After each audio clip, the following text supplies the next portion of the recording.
my friends. Hello, hello, hello. Hello, hello, hello. Welcome back to my ASMR channel. So, tonight I will be reading you more creepy stories from Reddit. The quality you are seeing, very lo-fi. I know it's not the best, but tonight this is what I'm working with. I just bought this to have in my background, and I would typically want to film when it was all the way dark out because that's killing my vibe. It's killing my vibe. But it's a work night, and this is what I'm working with.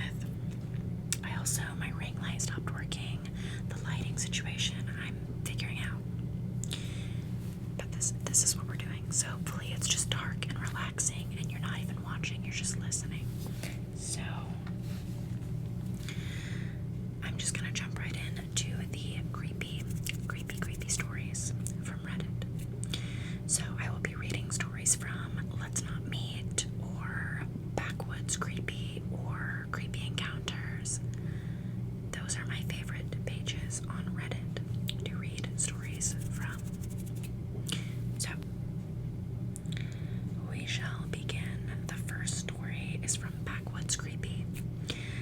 The user is deleted, unfortunately, so I can't give proper credit. But the title to this one is Strange Encounter While Hunting in Rural Texas. True story. I was told you guys might like this here. This happened when I was growing up, around 2004 or 2005, when I was about 13 years old. It took place in a rural area a good ways outside the town of Olathe, Texas. The town itself was really small back then and not much to look at. It's just one of those towns that really isn't on the way to anywhere important.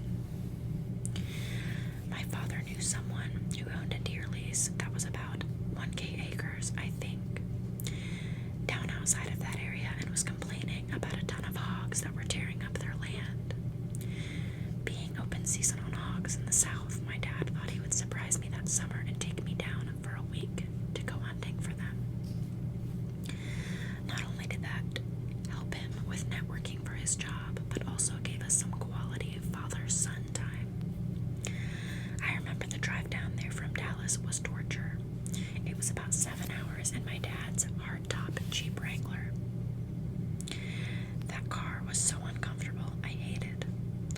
All I had to do was either stare out the window or try and beat Super Mario Land 2 on my Game Boy Pocket, something I was never able to accomplish in my youth, lol. The drive obviously took most of the day, so we got there in the early evening. The owner of the land had told my dad that he hadn't had anyone lease it that year yet, and the cabin and the property might be a little rough and dusty. I didn't really care. At this point in my life, I had been in scouts for a couple years and spent a lot of my free time in the woods or fishing with friends. Needless to say, I was pretty comfortable roughing it. So after unlocking the gate and driving to the cabin on the land, we settled in. The cabin was pretty rough, dust and dirt everywhere, flies. I remember that it looked like some raccoons had gotten into the cabin and crapped on the floor. After cleaning up a bit and getting sleeping bags out, then setting up the cots, we decided to sleep. Something about that night was weird. I was never able to get comfortable enough to fall asleep for any restful amount. I couldn't put my finger on why, but I had a feeling of being watched. I was finally able to drift off for what I guessed was an hour maybe. When we woke up, it was early, about 7 a.m. We decided to scout around the land for tracks and signs of hogs and find a good place to set up a blind. It was the summer and horribly hot in the afternoons, so the morning was the best time to be out and about. After walking for an hour or so, we came to an area of trees, lightly dense, and luckily found some signs of hogs. Typical torn up ground where they had been rooting, so we followed them into the trees. I was looking for more signs when my dad stopped me with his arm. I remember looking up and seeing someone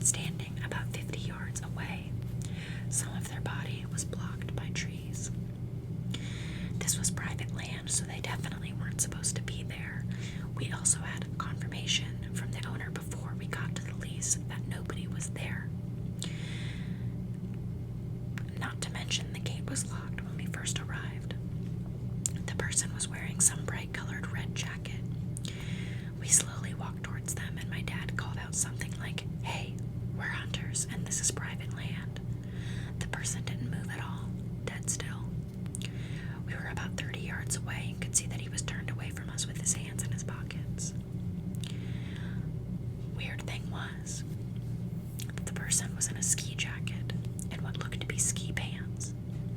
Now, this is Texas in the summer. It was about 98 outside by then. My dad called out again. No reaction. He told me to stay behind him and unsnapped the clip to his pistol holster. That's all we had at the time since we were only scouting the area. The rifles were back at the cabin. We approached the person's right side, and then my dad told me to stay put about 20 yards away.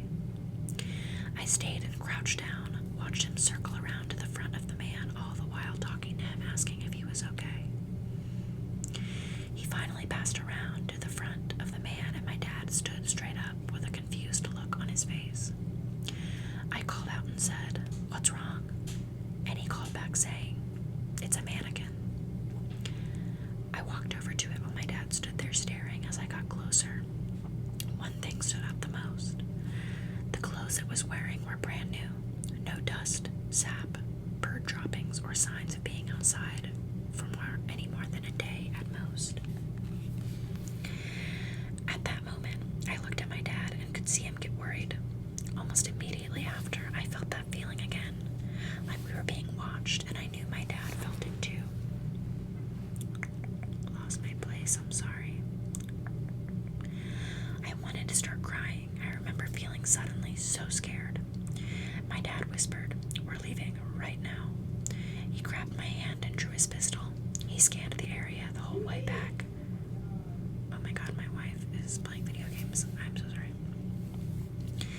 He scanned the area the whole way back while I was trying to hold back panicked tears. We got back as fast as we could. I was terrified, so it felt like an eternity, but in reality it was only about 45 minutes max. After returning, we packed up and beat feet. We drove back home that day and didn't talk much on the way back. I remember right after we left, my dad called his buddy, the owner of the land, and he was confused. He said that he would go check it out next week when he was in the area. He also said that he had never had an issue with people because his property was high fenced. My dad normally isn't a paranoid person, but me being young and the lease possibly having someone there we didn't know about, he decided to be cautious and just get out of there. After we got home, we talked, and my dad wasn't able to sleep the night before as well.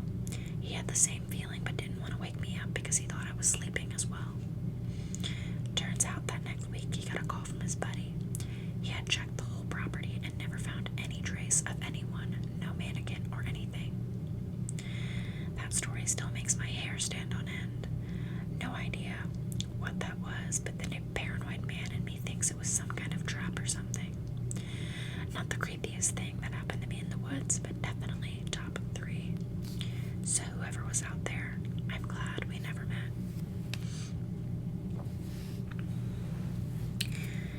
Okay. Let's do this one. This story is from Let's Not Meet.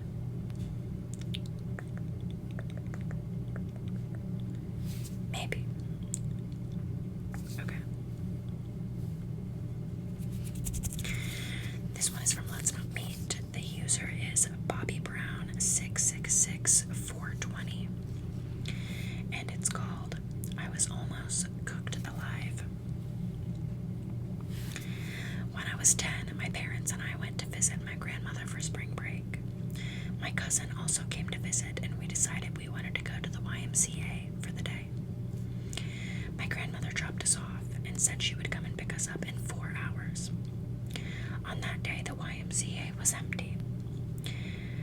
There were a couple of adults in the exercise room, but that's it. We went to the basketball court, and after 2 hours of playing tag and shooting baskets, we were bored. I've never been the biggest fan of swimming, but this YMCA had a pretty cool pool, so we changed into our bathing suits and headed in there. The pool was empty except for the lifeguard. We played a bunch of games and swam laps, but after about an hour there wasn't much left to do, and there was no one except us to hang out with to keep things interesting. So we decided to play a game of seeing how long we could hold our breath underwater. We stood in the shallow end near the clock on the wall so we could time ourselves instead of fully submerging. We just stuck our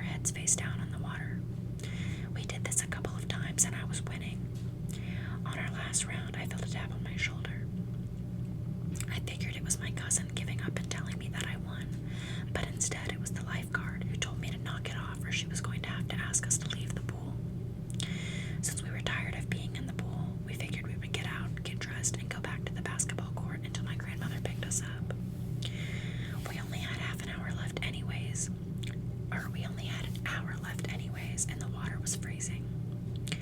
As we got out, the lifeguard stopped us and asked if we wanted to go in the sauna to warm up and dry off. The sign said 18 years or older, so of course we were super excited that she allowed us to do that. She walked us to the sauna and unlocked the door. The door was glass and the interior was entirely made out of wood. Inside, above the door, there was a clock, probably to help make sure you were not in there for an unsafe amount of time. The lifeguard stand was adjacent to the sauna, but if you looked out the door, you could clearly see it. She followed us in and went over to the thermometer encased in plastic and unlocked it so she could crank up the heat. I figured that she must have to turn it on each time, so I didn't think anything of it. Both my cousin and I were very short girls, so we couldn't see the temperature that was printed on the thermometer knob, but I know she was turning up the heat. Then she left and shut the door behind her. I thought I saw her lock the door too, but I thought to myself, why would she lock the door if we might want to get out? I checked the clock and decided we should probably get out in 10 or 15 minutes. It was already plenty warm in the sauna, but now the room was blazing. It felt nice because I was so cold from the pool, but after about 15 minutes, it was starting to get a little bit too hot, and my cousin agreed that we should leave so we can get dressed. I went to turn the knob on the door, but it wasn't budging. I thought maybe it was jammed, so I shook it, but it still wasn't opening, and then I let my cousin try. She couldn't get it open either. We figured the lifeguard would be back in a couple of minutes, so we just sat down and waited. The room was getting hotter now too, and I really wanted to leave. I got up and started banging on the door and shaking and twisting the knob, trying to get the lifeguard's attention. My cousin got up and joined me. We started screaming at the top of our lungs for her to let us out, but she just stared straight ahead. I don't think there's any way that she couldn't have noticed or heard two little girls banging and kicking the door and screaming. Now we had been in there for about 25 minutes. It was so hot in the sauna that it hurt to breathe. It felt like my lungs were on fire. My eyes and skin were burning. We sat back down and put our towels on over our heads because they were still a little damp and it made it easier to breathe. I was so worried about my cousin as she is a couple years younger than me. I looked at the clock and saw that we had been there for 35 minutes. I got up and walked to the door again and saw the lifeguard still just staring straight ahead. Again, I tried to get her attention by screaming that we needed out and banging on the door as hard as I could, but still nothing. I was starting to get pretty dizzy, so I went to go sit back down, but the wooden seats of the sauna burned my skin. My towel was completely dry, so I put it underneath me to sit on. My hair was also dry, but I wrapped it across my face to cover my nose and squinted my eyes so that they didn't burn as bad, but I could still watch if anyone walked past the door. It helped a little bit. My cousin was laying face down with the towel over her head, not moving or saying anything, so I nudged her to make sure she was still okay. She was, but I could tell that we really needed to get out of there soon because she seemed a bit disoriented. It had been 45 minutes now, and I was extremely nauseous. There was no way that lifeguard would forget that we were in there, and I thought she would have to come back soon, but there was a little voice in my head telling me that maybe she had purposely locked us in there. Finally, a man walked past the door towards the pool, but for some reason I just couldn't get up. My whole body was on fire, and I felt so dizzy. Luckily, this man wasn't going to the pool. He wanted to be let into the sauna and came back with a lifeguard. I saw them walking this way and immediately jumped up to grab my cousin. I knew now that for sure she had locked us in there because she pulled out her keys to unlock the door and let the man in. I didn't want to take any chances of us being trapped in there any longer, so as the man was trying to walk in, I was trying to shove our way out. And as we were going out, the lifeguard started trying to shut the door and push us back with it. The man was clearly confused about what was going on and said, I think they want out. The lifeguard let out a sigh and opened the door fully, and we ran away as fast as we could into the changing room. We had only about 10 minutes before my grandmother was supposed to pick us up. We were both so shaken by what just happened. We didn't say anything to each other as we got dressed or on the car ride home. When we got back to the house, my parents were making us dinner, and I told them the story about what had happened. They thought that I must have been exaggerating, and they didn't believe me. I truly think that woman was going to let us cook alive in there. The only bit of doubt I actually died. She obviously would have gotten the blame. What was her endgame? I'm 21 now, but I think about this interaction all the time when I'm in small spaces or I get too warm. I still have panic attacks. No one believes this story, and I get it. It's pretty absurd. I'm not sure if I'm allowed to ask for opinions, but do you think that this could have been some crazy misunderstanding? Or do you think that she really just left us there to die, and why? So to the lifeguard at the YMCA, please, let's not meet again.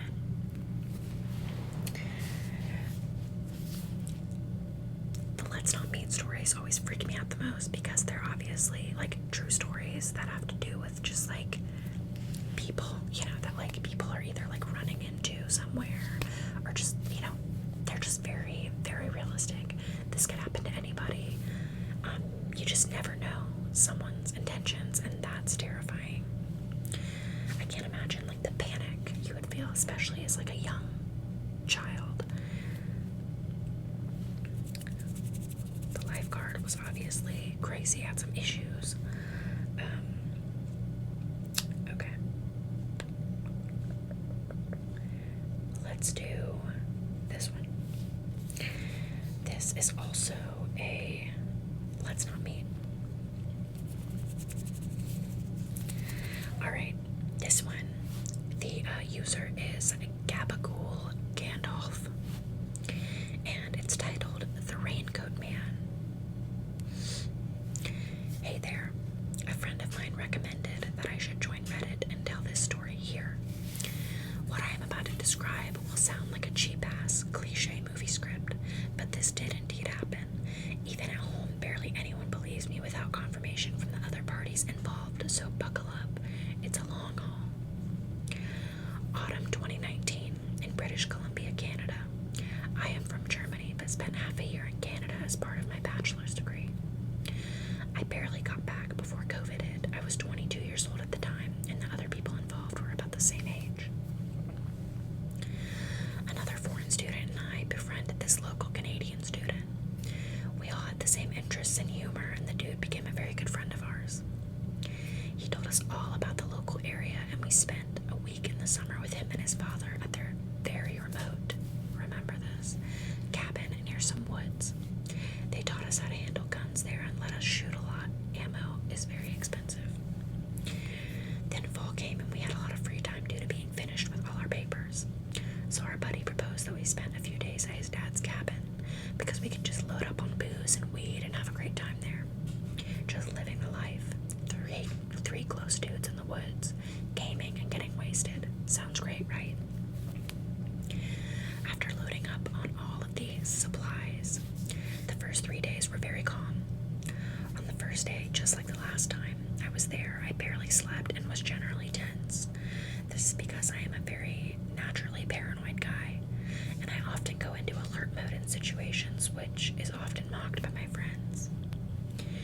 In this case, what freaked me out the most was the fact that we were far away from civilization, and you never understand how quiet your surroundings can be until you spend some time in a remote area like this, which led me often just standing in the dark at night listening to the surroundings of the cabin. But after the first few days, I got less paranoid. After all, I was with my friends and was constantly high, and we were quite armed and dangerous, probably most dangerous to ourselves, though. Day 4 came. We spent the day attempting to hunt in the woods, mostly just chilling under trees with a beer and a rifle in hand. But in the evening, it started to rain heavily. After an hour, we were starting to see lightning in the distance, with quite a bit of time passing between lightning and thunder, which meant the thunderstorm itself was still some time away. So we aborted our incompetent hunting attempts and started trekking back to the cabin. It took us about an hour to reach it, due to it being already very dark and the rain creating unsafe footing. For context, you should know that once you spend a few days in the wilderness and haven't seen a soul other than your friends for days, you can become quite careless about your surroundings. I think you can imagine why I am telling you that last part. So we entered the cabin. At that time, the thunderstorm was raging full on. We put away our gear and changed clothes, except for our guns. Yeah, I know, drugs and guns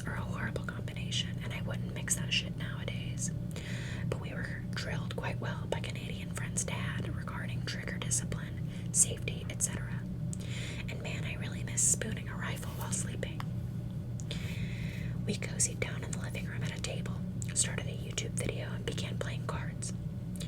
Barely 20 minutes passed since we returned, and at the time we didn't bother closing the curtains in the living room because thunderstorms are baller AF. So imagine that we were 3 guys sitting around a table, occasionally in awe at the weather outside while playing cards. In such a remote place, it is extremely dark outside. Without a full moon and clear skies, it is pitch black. The only lamps we have are old-ass, vintage-looking, and dimmer than my phone's screen. What comes next is my also non-local friend.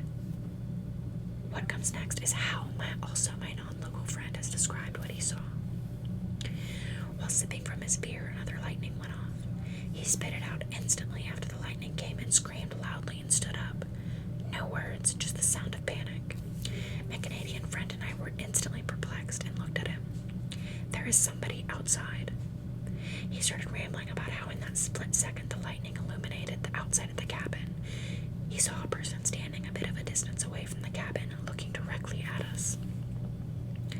Now this is what I meant when I said cliche horror story, and barely anybody believes me, but it did happen. My non-local friend is obviously in full-on panic. His face looks anxious. This communicated to our Canadian buddy and me that this guy wasn't just messing with us. He did see someone outside. I grabbed my rifle and pulled the bolt to rack around into the chamber. I felt that warm sensation running down my spine and my body releasing adrenaline. I tried to stay far away from the window, stare into the darkness outside, but I can't see anything. While our Canadian friend rushed into his Zoom to grab his pistol, I start panicking even more because I realized we didn't lock the door. Why would we? We haven't seen anyone in days and we are in the middle of wilderness. So I run to the door and lock it. Our friend returns with his pistol, which he grabbed because there's a flashlight attached to it. He carefully approached the window, then changed his pace from sneaky to fast, and pushed the window open with one hand while the other was aiming the handgun outside. I wish I was any good at drawing, because what we saw next when our friend turned on the flashlight was the most terrifying image I have ever seen. It is burned into my mind. The fact that I cannot share that image with other people has been bugging me for 3 years now. The light turns on. What we saw in that moment was a man, tall and slim, dressed in all black with a hooded raincoat, which he has pulled over his head, almost covering his eyes. But not far away from the cabin, just a few steps away from the window. Not standing as our friend yelled earlier, but crouching, looking directly at us with clenched eyes and a terrifying little smirk on one side of his mouth. Another lightning flashes, and for that moment we were all frozen. The image of what we saw must have shocked the other guys as much as it did me, because nobody said anything for a few seconds. There is a hard-to-explain, dreadful feeling about seeing something like this. In a storm, in the middle of nowhere, a person dressed in a black raincoat is suddenly crouching so close to you and facing you. Our Canadian buddy was aiming his pistol, plus attached flashlight, at the also frozen, crouched, smirking man, and just yelled out with a slight stutter and a higher-pitched voice than I've ever heard from him. "Get the F away from us, or we will shoot." I guess at that moment, after his eyes adjusted, the raincoat man realized that this was not just a flashlight, but a gun. And I was standing next to my friend with a hunting rifle in my arm. Raincoat man's slight smirk changed to something where I am unsure if it was shock or rage. All this was happening in less than a minute, while my friend kept on yelling. And I was just frozen. The raincoat figure turned by about 90 degrees toward the nearest tree line, and went from crouched to full sprint, quickly. He ran away to the right side of our window, and 2 of us poked our heads out of the window to see exactly where he was going. But the heavy rainfall and darkness, we could barely make out anything in the distance of the tree line. After a few minutes of just looking at each other in disbelief, we decided to pop off a few rounds outside the window to prove that we were for real and to cope. When the shock wore off, we decided to call the police. They asked a lot of questions on the phone to describe the location of the cabin and description of the man who just almost crept up on us, totally unsuspecting, and only revealed revealed due to lightning and luck. Due to us being in such a remote area, the cops told us that it'd take at least 1 or 2 hours for somebody to come out. They asked, because of the weather and the time, if it'd be alright if they sent somebody out tomorrow to talk to us about all the details. Given how the man saw we were armed, he probably wouldn't come back again. We agreed. We discussed just jumping in the truck and leaving right now, but us dumbasses were too lazy to refuel the truck, and the idea of doing this now, in the dark, in the heavy rain, was just too frightening. I kept thinking about this guy lurking in the darkness and picking us off one by one. We spent the night sleeping in shifts. One person was awake and standing guard, the others at least attempted to sleep. When my turn came, the rain had died down. I turned off all the lights, opened a window, and just sat there in the darkness, trying to listen for any sound I could hear, and looking out of the windows to scan the area.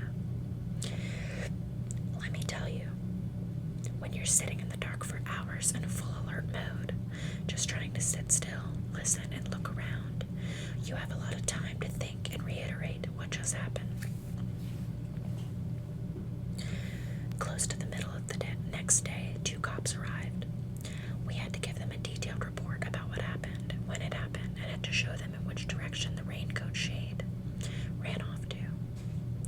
They said they would organize a patrol to comb through the woods, but that it might take a while because they need experienced outdoorsmen, etc. Sadly, we didn't see many details of the man's face. We couldn't tell if he was young or old, only that he was tall and clean-shaven. The chances of finding out exactly who that was and find out what the hell he was attempting to do were very small, though one of the officers expressed that this whole happening was deeply worrying. We left the cabin a few hours after the police left, and Canadian guy's dad insisted that we stay at his place at least for a day until we feel safe again. He also wanted to hear every last detail and figured that the time had come to install cameras around the cabin. I never heard from the cops again. Next January, I left Canada and returned home. My Canadian friend was called in for an interview a few months later, and it seemed like the police were still investigating this, looking for the guy who crept up on a cabin during a thunderstorm. The image of that crouched raincoat figure, completely wet and surrounded by darkness, so close to our cabin, is burned into my mind. I will most likely never forget this. I still sometimes turn off all the lights and just look out the windows in silence, listening for sounds, even though I am on the other side of the world now. There's a little bit more, but it's nothing really exciting. So,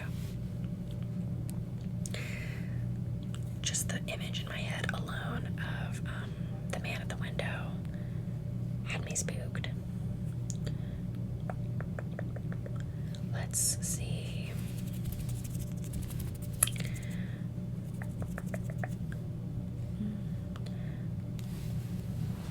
Alright, I don't want to do a super long one. Alright, let's do this one. This one's pretty short. This is from Let's Not Meet, and the user is Max, Loew, Max Low, and it's called Axeman in the Woods. Hey guys, brand new to this thread and most have read it. I just posted a photo on Instagram with this story as my caption, and my friend told me to immediately post it here. It happened to me and my girlfriend on a hike a couple weeks ago in Washington. We shot this picture a couple weeks ago just before one of the scariest nights of our lives. Me and my girlfriend hiked a little over 3.5 miles down in the dark from this lookout completely alone. She had a bad feeling about it from the beginning, and she really didn't want to hike down after sunset. About halfway down, in a portion of the trail so dense with trees the moonlight couldn't even find its way through, we saw a light up ahead on the trail. As soon as we shined our lights in their direction, they immediately turned their lights off. As we approached from about 50 yards away, we started to get a bad feeling, knowing someone was on this trail in the dark. Once we were within about 15 feet of where the light came from, we couldn't find the person who shined it. Instead, we saw a lone camper backpack bag sitting upright on the ground, just at the right side of the trail. Already on red alert at this point, we began scanning the trees with our lights and asking aloud where the person was, knowing there was someone hiding nearby. As we sidestepped slowly over on the trail, we saw him. A tall but small-bodied man hunched over with the backpack on his back, and he was perfectly still in pitch-black darkness. When we shined our lights on him, just feet away and seconds from freaking out, I asked, "How you doing, man?" Praying to God this guy was normal. No response, or even a glance in our direction. The guy looked angry. As he remained perfectly still, my girlfriend shined her light on the ground next to him to reveal a massive fucking axe. And before you ask, no, it was not even close to a climbing axe. It was over 3 feet long and looked as if he had taped a spike onto the opposite end of the blade. When he saw us looking at it, he glanced up at me and slowly picked it up, stood up from the ground, and began moving towards us. My girlfriend and I sprinted as fast as we could down the mountain, and for the next 30 minutes, we moved through the darkness in complete terror. We made it to our car, drove 45 minutes until we could get service, and reported it to 911. Terrifying. Absolutely terrifying.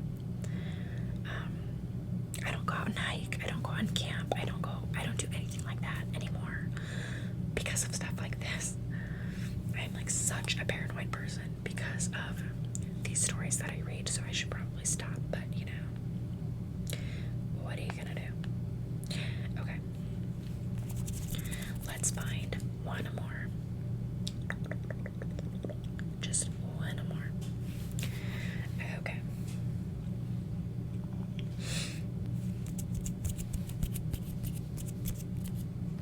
Give me one moment while I scan my list. Okay, I think this one's pretty short and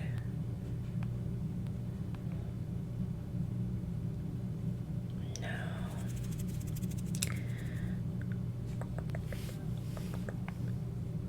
Okay, here we go. This one is from Backwoods Creepy, and the user is deleted, unfortunately, but it's called Growing Up in the Appalachian Mountains. I could give you a million times as a kid and young adult I felt scared or paranoid playing in the woods. It's a beautiful place, and I spent my entire childhood getting lost, not literally, out there by myself or with friends. As kids, we never got too far out there, but you could actually see the progression of us venturing further and further out as we got older because of the forts and carvings we would leave.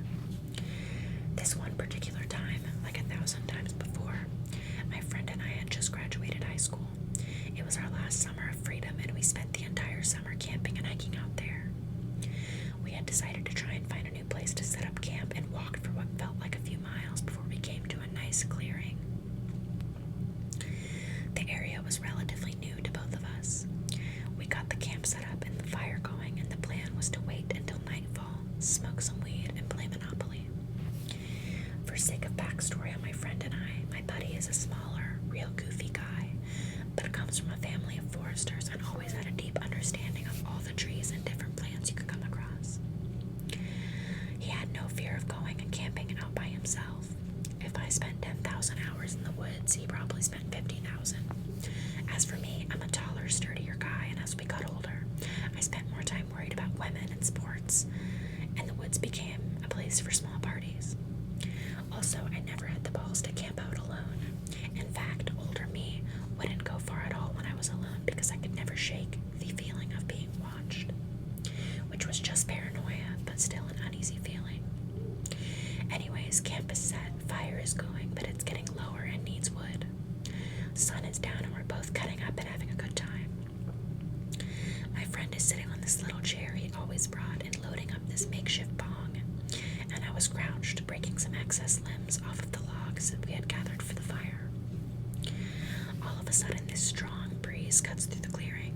I couldn't tell you if it was the suddenness of it or what, but my friend and I both stopped immediately and looked at each other.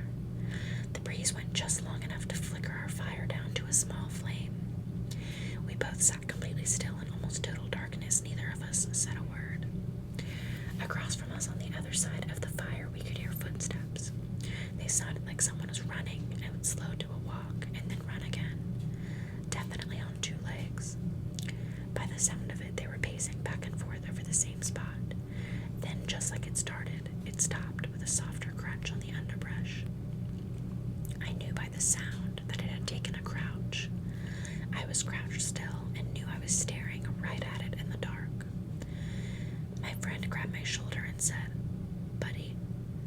And when he did, I felt this surge of fear come over me. I could feel it and hear it in him. I had been so fixed on the footsteps and rationalizing what I heard that I hadn't even considered being afraid. But this was true fear. It was raw and made me feel helpless. I could hear my friend after a while grab some leaves and he dropped them on the fire. For the split second the leaves covered the fire, we were in pure darkness. Then the fire sprang to life. We both quickly grabbed more leaves and brush and threw it on the fire. I got some sticks and logs on there, and neither of us took our eyes off the spot or moved much for over an hour. Finally, the leaves crunched and it slowly walked off. Whatever it was had sat crouched watching us without moving for far longer than any animal would. It wasn't until after the footsteps disappeared that I realized the smell had disappeared as well. It smelled like a paper mill, spoiled eggs almost. For the rest of the night, besides whispered remarks, neither of us really moved or stopped looking at the spot. Nobody went into the tent, and I had a very short, light sleep sitting on the ground, with my head rested on my hands. My friend never went to sleep. In the morning, we packed up and silently walked back home. To this day, we still talk about it. In the 7 to 8 years since it happened, my forester friend has not camped by himself out there once.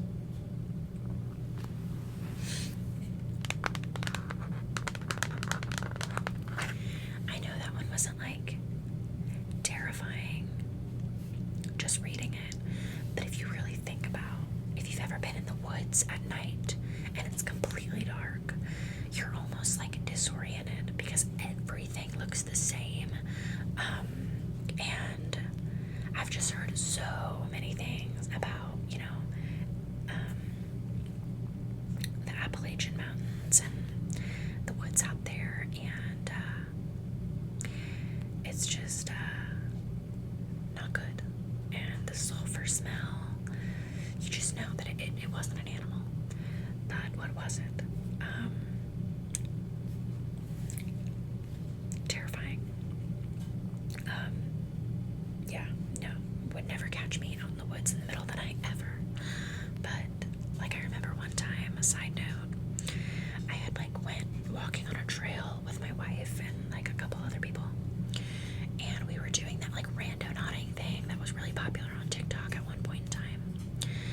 And it took us off into the woods, and it got dark like that, so fast. And after it got dark and we were off the trail in the woods, I know we weren't more than 50 feet from the trail. But when you're looking around in the woods in pitch black darkness, everything looks the same, and you could get lost so quickly, and the feeling is just so eerie, and just would never do it again. But anyways,